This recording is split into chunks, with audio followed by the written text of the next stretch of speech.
She goes, fuck you, you'll never get a chat with these guys again. And I never have. Hello, welcome to the podcast. Happy Thursday to you, Jay and Dunc with you. Caution, this podcast contains some swearing, but a whole lot of ruddy fun. Couple of war stories. A reminder, you can send us your war stories, or even better, if you want to get on the sniper line, you can fire through a voice memo. Just click on the link tree on the show notes, and there is everything. Like if you want to become Sniper Elite, it'll tell you how to do that and unlock another couple of 100 episodes. Roll ad free when you do that. Anytime merch drops, that's a good place to look. And then just all the links for, if you want to go and watch this on YouTube or check out TikTok or any of the videos. Yeah. So the sniper line is the easiest way for you to be physically part of the show, and they sound awesome. Awesome to who you are, where you're from, and then just whatever comes to mind. There's a fair bit on the podcast today. I mean, we'll brush over it pretty quickly, then hook in. Real Heroes of Real Estate, a bloke that features say I don't even. In fact, we played it, and then I was like, I'm not even sure this person's real. It turns out he is, and he actually sells quite a lot of houses in Tampa Bay, Florida. The spicy sausage war story from myself.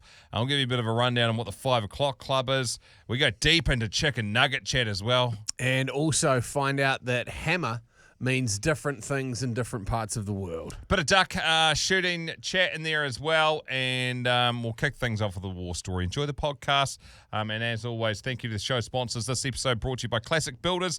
They've been building homes in New Zealand for over 30 years. Pretty straightforward, pretty bloody good at it too. Attention snipers, gear up and hold your positions. It's time to load up some war stories, your tales from the front line, brought to life. Prepare to fire. Another anon.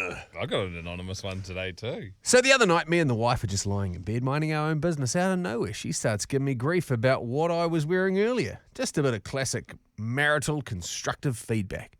Now, instead of defending myself like an adult, I do what any rational man would do. I turn over, give her my back, and then silently declare war.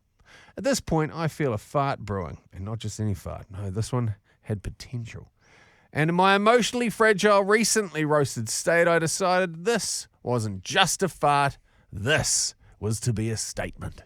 This was retaliation, retribution. This was me reestablishing dominance in the household. So I line it up, and I give it a bit of extra push. Really put some fucking authority behind it. What I failed to factor in was the 2 sausages and 1.5 onions I'd absolutely demolished a few hours earlier for what I had confidently called a light lunch.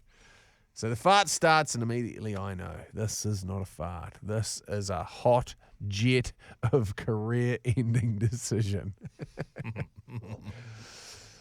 There's a split second when your brain goes, we might be okay, and then nope, warmth, immediate regret, full system failure. I launch out of bed like I've been tased and sprint to the ensuite. Now at this point, the situation is split into 2 active disaster zones. In the bathroom, I'm standing there, pants half off, staring down at what can only be described as the consequences of my own arrogance. In the bedroom, my wife just realised what's happened, and unfortunately, she's still in the blast radius. Legs up, trapped, trying to process the betrayal. And then it hits her. Not emotionally, physically. The smell... The smell lands at the exact same moment that realization does, and I just hear her gagging, fighting for survival, trying to strip a Californian king bed like she's in a timed emergency drill. Meanwhile, I'm in the bathroom laughing so hard that I'm crying, while also actively getting shit on my own hands trying to clean myself up. Just an absolute low point for me as a human being. Now, eventually I managed to regain some control, ditch everything, and make a run for the shower to finish the job. And now I'm sitting here on the toilet afterwards, reflecting on my life choices and finishing what my body started. All because I couldn't handle a bit of feedback about my outfit. Thanks, fellas. Up the wires. Yeah, he's bitten off more than he can chew there. He should have just sucked that one up, I reckon. Have you ever... What's that? Shitting off more than he can chew. Yeah. Have you ever been shit on by somebody else? What do you mean, like not a kit, like not your kids' shit. $35. is that all? Jeez, that's cheap. You only got probably 1 or 2 max of those in your day. You couldn't make a living off that if that's all it cost, Benny boy. 2 a day, $150 a day. What's you pulling in a fortnight? If you're doing that, you're really invested. And your whole day would like buddy revolve around it, wouldn't it? You'd be like, it's probably between 11 and 2. I'll be ready to go then. It's like those when you're booking a doctor's appointment, but there's only 2 possible times a day where you can book it in. It's just very specific 15-minute windows. 7:30 after the coffee. Nah. The answer to that one, no, Joe. I've got no interest in it whatsoever. I don't quite know how you get there. Maybe it's like one of those things where people just like, well, I've done everything else. Like I want to be extra naughty or something. I don't know. Yeah. If you're the shitter, you'd be living on a fucking solid diet of service station sushi and semi-medium rare chook sandwiches, I reckon. In this scenario that we're just having right now, if I was to say, oh, yeah, man, heaps, I love it. Oh, sorry. Why on the table, Dunc? Let's get this over with. Would you have come back with a yarn? It felt like you sort of shut yourself down there. Like, because I said no, did you say no? Or you were always going to say no? I was thinking if I've actually ever been shat on. I obviously not on purpose, teed it up. But I don't think I actually... I shat my mate's pants once.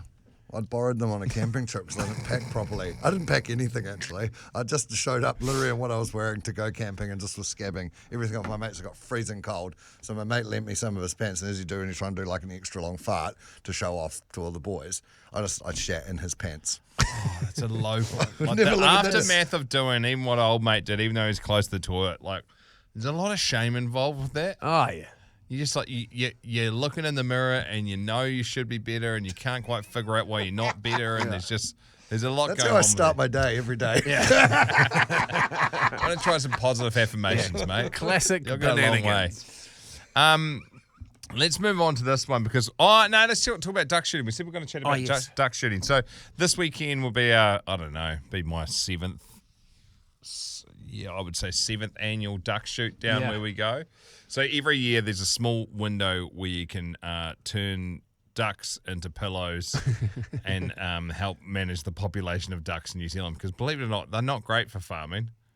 No, I tell you what, there's a fuckload of around at the moment is paradise ducks, which I recently learned is not a duck, but a geese. What? Yeah. Which would make, maybe they qualify as a goose on the sound. Yeah, it's slightly different to the duck sound. I'm just trying to bring up the sound of the Canadian geese coming off our pond. Yeah. Have you got a little caller on? Have you got the little app on your phone that's got all the different calls on it? It'd probably be an iCloud job. I think this is the geese coming off. Are they coming off? Oh! Hang back.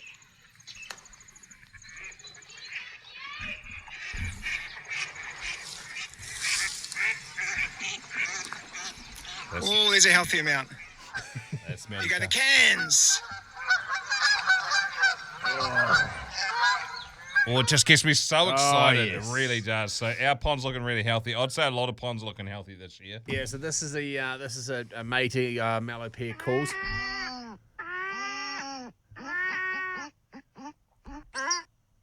What one's that one? These are paradise ducks.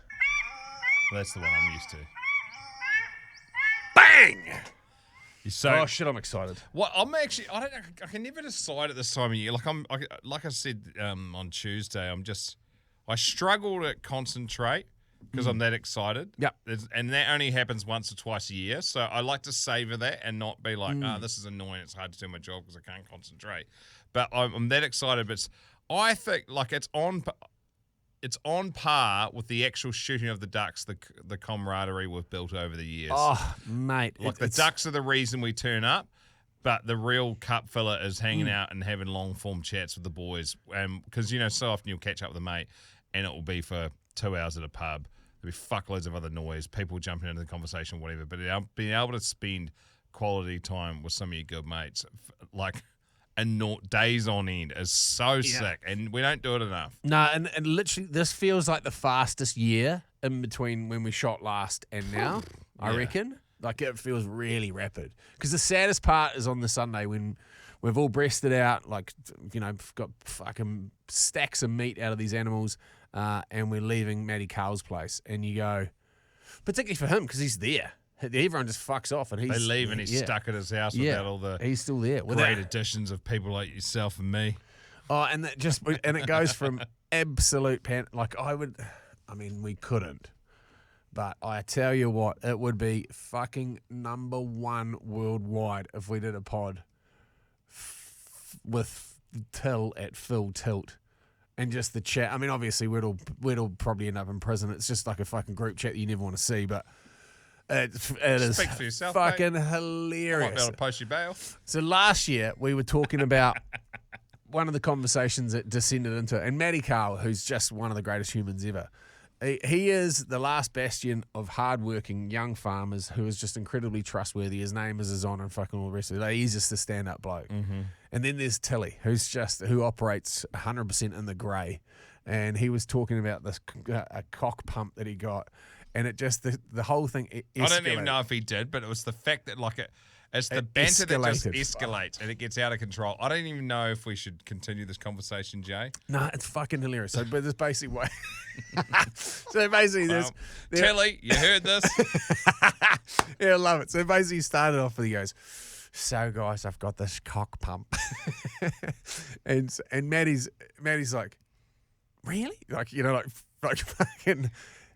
He bought it straight away. Yeah, he's like, why did you have that? Why did you have it? He goes, "Oh, mate, it's like a thermos, but it's see-through." He's like, Nah, I was with you until it was see-through. And then it's just ridiculous. And we're like fucking roaring.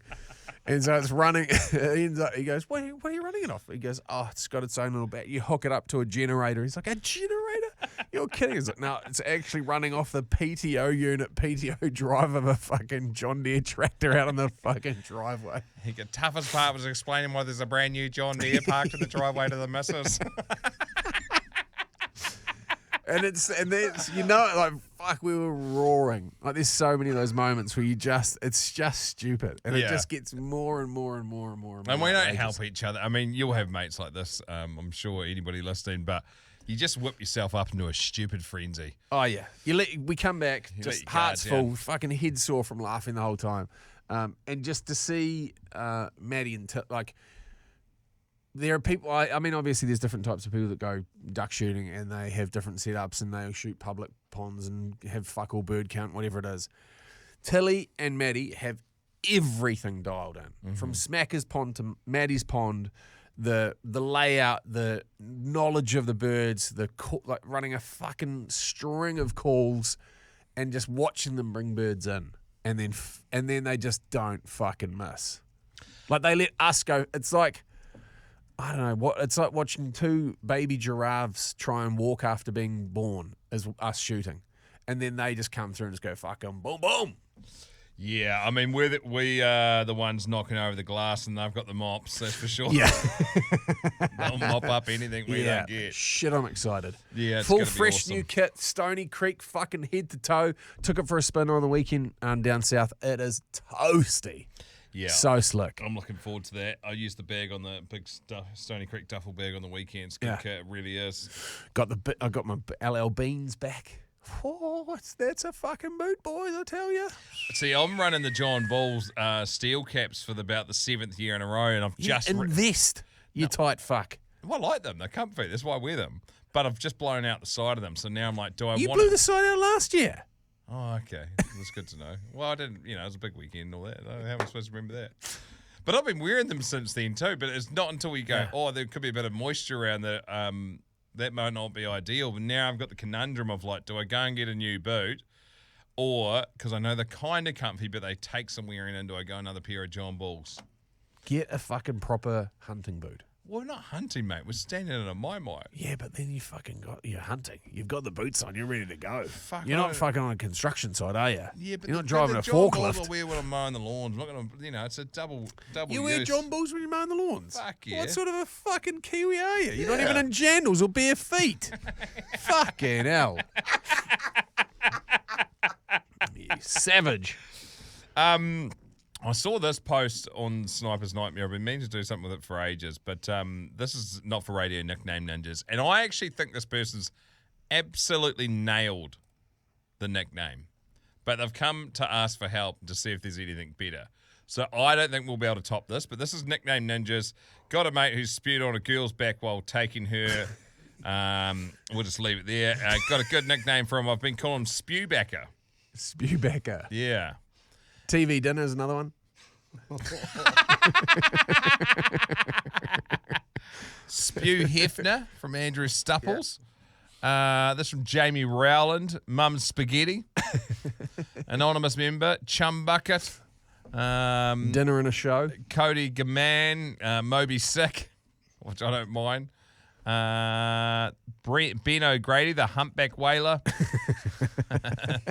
Tony Crouch. Joseph and her amazing Technicolor Dreamcoat. Pocahontas from Peter Gregg. That's a very good friend of ours. That's how he got a very similar situation. That's how he got his nickname Mess. Really? Yeah. What about the Sexorcist? On you, Tony. There's some more options for you. Was that person anonymous? I think there might have been, eh? Yeah, they were. Yeah, well anonymous. All right, sweet. Let's play this because we've got so many good ones. Kia ora, how's your daughter? She's listening to Not for Radio. Kia ora, how's your daughter? Yes. Yes. Were we going to do the interview blowouts? Oh, yeah, this is funny. So everyone always goes, when we get interviewed for radio, interviewed about our jobs, everyone's always like, wow, who's the most famous person you listen to? Not many people ever ask the question like, what was your biggest regret from an interview or your blowout? And I actually didn't know this one about you. I was like, fuck, we've got to talk about that on the podcast. Yeah, so I set the scene. I just got a job at MTV, and I recently just got the job. I had no TV experience, no red carpet interviewing experience. This is fucking thrown right to the wolves straight away. And this is the Australian Music Awards. It was in Sydney. It was massive. This is the first year I had that was the first Jared Leto encounter. And he thought I stole his jacket. Yeah, so Jay's had a few run-ins with Jared Leto from 30 Seconds to Mars. So that's lovely bloke. That's an ongoing saga, and it will be continue at some point. And anyway, so basically the second band down the red carpet is an Australian band, and they're a very well-known band, and I won't say the name, but you'll be able to probably piece this together. And this is a classic case of lost in translation. You know, this is I thought I was saying X, they were receiving Y. And so basically we conduct these interviews on red carpet. You basically get 3 questions and they get sort of shuffled on. But unbeknownst to me, I'll ask Benny. I'm not saying that you know these references because this is anyway related to you. But do you know what hammer is slang for? No. Okay, cool. Well, I don't feel so fucking bad then. No, Neither did you. I don't think you need to. I think it might be an Australian slang term. Yeah, so hammer is Australian slang for heroin. And so when we say in New Zealand quite often, I'm going to get on the hammer this weekend, which means you're just going to get on the piss. Getting hammered, Yeah. I'm going to have lots of drinks. Yeah, but unbeknownst to me, I finished up the interview, which was a pretty shit interview anyway, because they were less than impressed that they were. Red carpet interviews is the toughest style of interview. Yeah, they suck. No one can hear what you're saying. No And depth to them. Yeah, when you've got a band, everyone kind of doesn't want to answer. It's a fuck around. Anyway, and so I said, all right, fellas, plans for after the show, you guys going to get on the hammer tonight? And all of them just looked at me blankly and was like, did you just say that? That was kind of the look. And I was like, nothing. And then one of the guys walked off, and then the rest of the band go, you fucking piece of shit. Why did you have to say that? And I was like, because I thought you were going to, and they're like, get fucked, and walked off. And the PR person that was marching down the carpet, obviously, because they go one ahead, came back and was like, what the fuck did you just say? And I was like, I just asked the boys if they're going to get on the hammer after the show. I'm fucked. This is my second interview ever. You've been just packing it. And I was like, I don't know what I've said. And they're like, you know, the old mate is a recovering heroin addict, and he's just recently relapsed. And it's like a fucking... And? Yeah, and I was like, well, that means nothing to me. Like, I didn't ask anything about heroin. They said, you asked if they're getting on the hammer. Hammer is street slang for heroin. And I was like, I fucking swear to God I didn't know. And he goes, fuck you. You'll never get a chat with these guys again. And I never have. And then literally, as I'm rattled from that, going, well, that went fucking poorly, and then I turn around and Jared Leto's steaming down the carpet towards me saying, "You stole my fucking jacket." Is that the same night? Yeah. Oh, boy, that is tough. Welcome to MTV, boy. Just the peacock feathers getting chopped off with a secateurs, mate. Went in there with fucking high hopes, just got destroyed. Just a classic case of one day you're the rooster, the next day you're the feather duster. Yeah. Fucking hell, such a good yarn. Well, fuck me sideways and call me Fred. It's Jay and Dunc on Not For Radio. I'm just going to play a little pro, because you know how we've got the chance here to join us in Bathurst, which is going to be sick later in the year. The great race, one of the greatest motorsport races on planet Earth, and cheers to Willamette Travel. 2 people anywhere on the globe could be winning this bad boy, and you need to be Sniper Elite to win it. Super, super simple. Follow the link in bio. Make sure that you are Sniper Elite. It's birdseed. It's all in South Pacific pesos, aka the NZ dollar. And so it's sort of rattled around to make it work for wherever you are in the world. And as a result of that, just by jumping in, you can be joining us. This is bucket list for me. I've never been. Dunk's been before.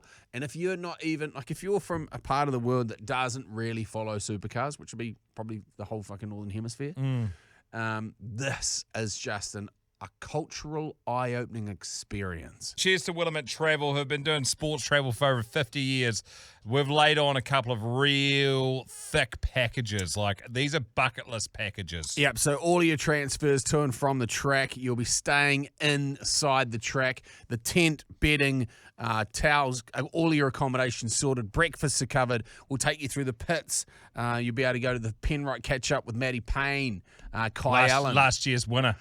There will be seats right on pit lane, so you're steering into it. The best place to be watching the race from. You got the driver's dinner. You've got the shot with the group shot with the actual trophy itself.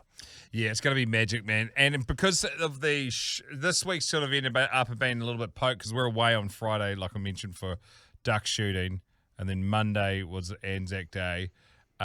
So from this coming Monday, if you are Sniper Elite, that means you're a paid subscriber, you get the Monday, Tuesday episodes, you'll get your first keyword to enter this competition. Yeah, you don't need all the keywords. You just need a keyword to get you in the draw. And like I say, anywhere on the globe, I don't care if you're from Mauritius. We'll figure that out.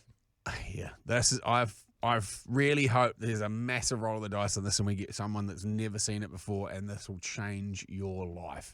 Yeah, it's going to be so sick. I can't fucking wait. It's going to be so mean. Now, these lads are the best in the price bracket. You know what I mean? Not for fucking radio. Best in the price bracket. I take that as a huge compliment. You know, if we were to be hypothetically a range of supermarket items, what would our packaging be? Would it be white with a blue stripe on it, or white with a red stripe on it, or would it be pictures and classy? I would think it'd look like graffiti Duracell, just fucking chaos. Yeah, and you wouldn't even be able to tell what's in the and like what the food item is. I like to think it'd be pictures from your war stories. Yeah, Just a really just like, and they'd be real small, so you have to pick it up. You're like, what's going on here? yeah, I'll go. Oh my Fucking good hell! God. Like, geez, and then you turn it around, there'd be like, you'd be like, what even is this thing? And there'd be like a 80 pack of Magnum condoms or something. You guys are just a stain remover, and it's just got all the war stories. Here's all the problems you can fix with Jay and Dunc, and it's just like, shit the bed, put some of this on it. I'd like to have like a mix match of packaging, so you could get like a tin of chicken nuggets, you know, like a fucking like a Peaches tin but full nice of touch. chicken nuggets, and then like. And then like a small chip bag of flour or something. What about a bucket of chicken nuggets? Yeah, sick. Just a whole bucket that you can put in the chest freezer. I'd like chicken nuggets like how you get live mussels, you know, in a big thing. You can scoop them like a bulk bin. Oh, That'd be good. yeah. Instead of water on the mussels, it's just boiling hot oil, cooking them, and you can reach and take as many as you want. Fuck, I'm here for that. What about a conveyor belt of chicken nuggets? And you just put your pottle at the end and it's dropping off. Just while we're talking Like about the tiny chicken nuggets, donuts. Yes. they've done, I don't know what the brand is. Fuck, I probably should have actually carried that into this. They've done, it's like a, you know, like a, I'm not saying that all chicken's shit, but there is some chicken that is far, far, far more exceptional than your fucking stock standy. And they've done these little chicken nuggets, which are actual chicken, and they've got this fucking. Hang on a minute, that's a delicious- game changer. Yeah, they've got a proper coating on them. That's like a We're pink. flying too close to the sun. You're playing God here. So as a kid, I was like, man, these are fucking impressive. What part of the pig has a bit of cheese through the middle of it? That's amazing. Don't you? Credit with credit's due. I don't know what they are. Waitoa rings a bell. Yes. Nug chat. Oh, fuck, I tell you. The Deagle team. No, we're getting fucking too far down chicken nugget chat. I mean, I can return in another episode. You know when someone one-ups a story? Yeah. Normally... That's what happens all duck shooting weekend. Yeah. That's how it starts. Literally, it will be like, hey, man, I missed you. What have you been up to? And then it begins. And then we talk shit for 3 days. Like, it can be... If, you know, you're in a pub situation and there's someone there that is that still recording? I'm just going to check this. Sorry, yeah, it is. Someone there that you notice pretty quickly is a one-up guy. Yeah. They suck. And, you know, if they're just doing that all afternoon, if it's genuinely a one-up story, then, you know, that's enjoyable. It's like it's a fair escalation. But if the one-up story is just, you can smell bullshit through the details of the story, you're like, you're just a one-up guy. So normally I would say not that much of a fan of it unless it's done right. This here is fucking ruthless, and I am here for it. Drank an entire bottle of cheap white wine at a house party and cried myself to sleep in a random upstairs bedroom while the party was still going on. Dang, bro, that's crazy. This one time I drank an entire bottle of vodka and took some LSD and went out on my buddy's boat to go fishing at 2 a.m. Big shocker, we didn't catch anything. But we did a lap around the lake and went to pull back into the dock and we get caught on something. Because of the state of mind that I'm in, immediately I think the issue is that the Loch Ness Monster has a grip on the bottom of the boat and is not letting us go.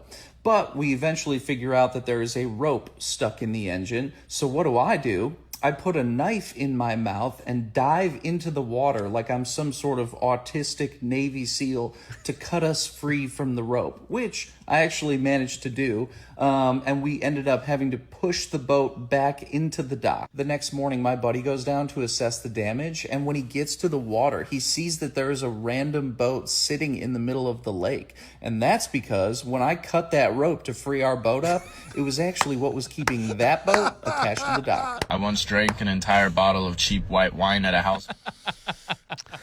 Shit, that's good. Dang, bro. I went drank a liter of vodka. Took a whole bunch of LSD. First comment, hey, are you single? I went up to Spirits Bay with some mates, and they'd go fishing up there. For international context, this is pretty much the top of New Zealand. Yeah. You got Cape Reinga, it's like the top out there. Incredible fishery. And they, to this day, never let it go with this bloke. So this is a group of fellas that have been doing it since they were probably in their 20s. I was with, like, my mate. It was his dad and his friends. Kind of like, sounds like you guys duck hunting trips.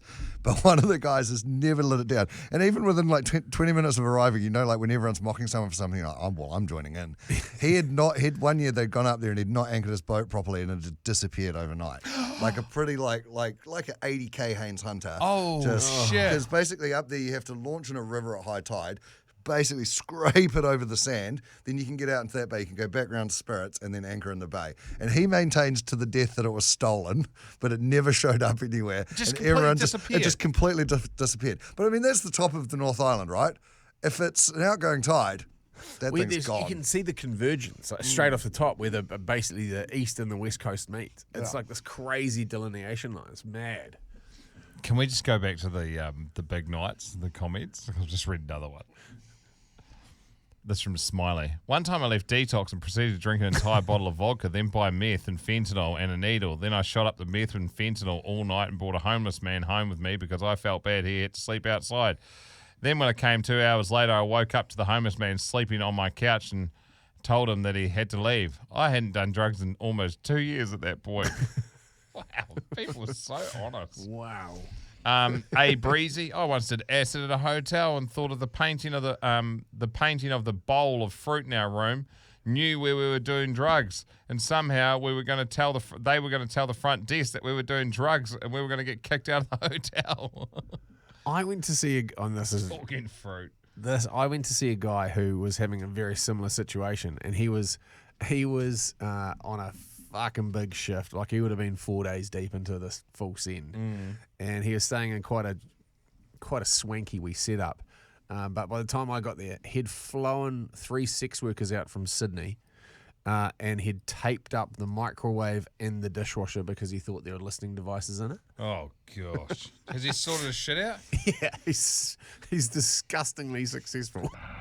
Snipers, reload. Another war story incoming. Eyes on target, scopes dialed in. Let's see who hits the mark.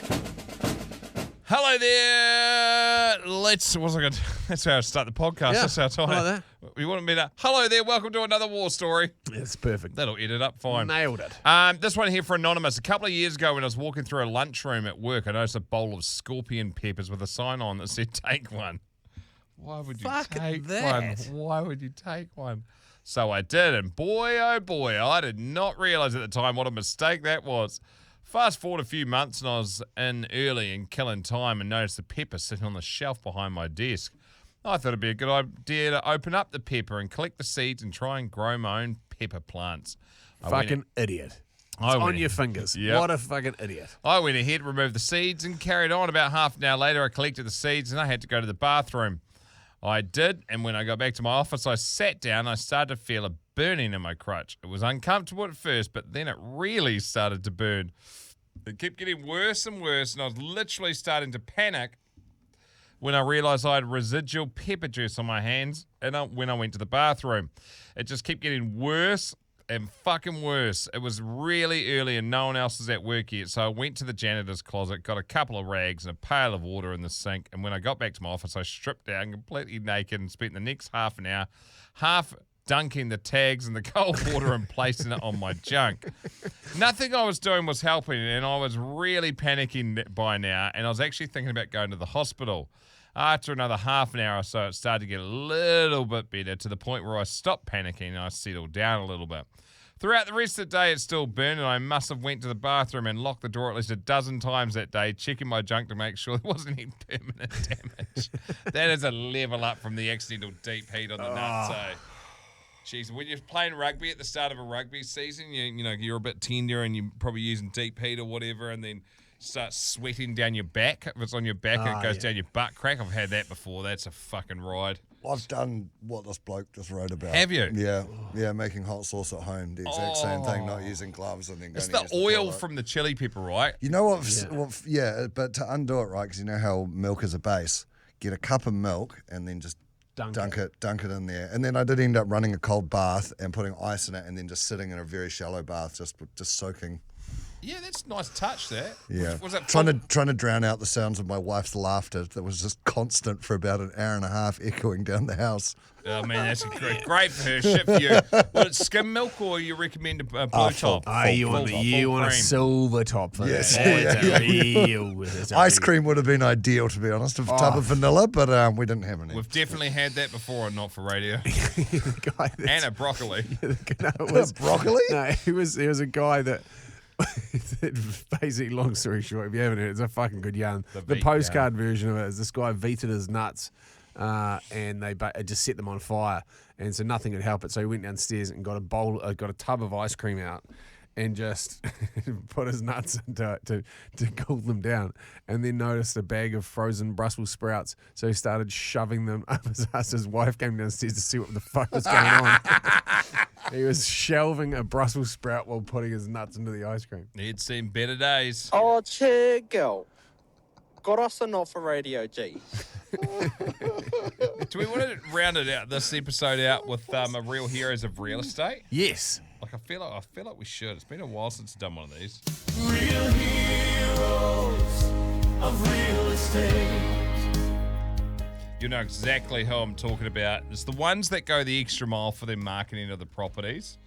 And this one here is Chandler Thomas. And Chandler Thomas is from Frank Albert Realty. Holy bisexual green, Batman! On today's episode of Bungalows and Bitches, more shit you can't afford. I hope you have a BDSM kink, because the only person you're calling daddy is the bank. 4 bedrooms, 3.5 baths, 2688 square feet, $1.1 million.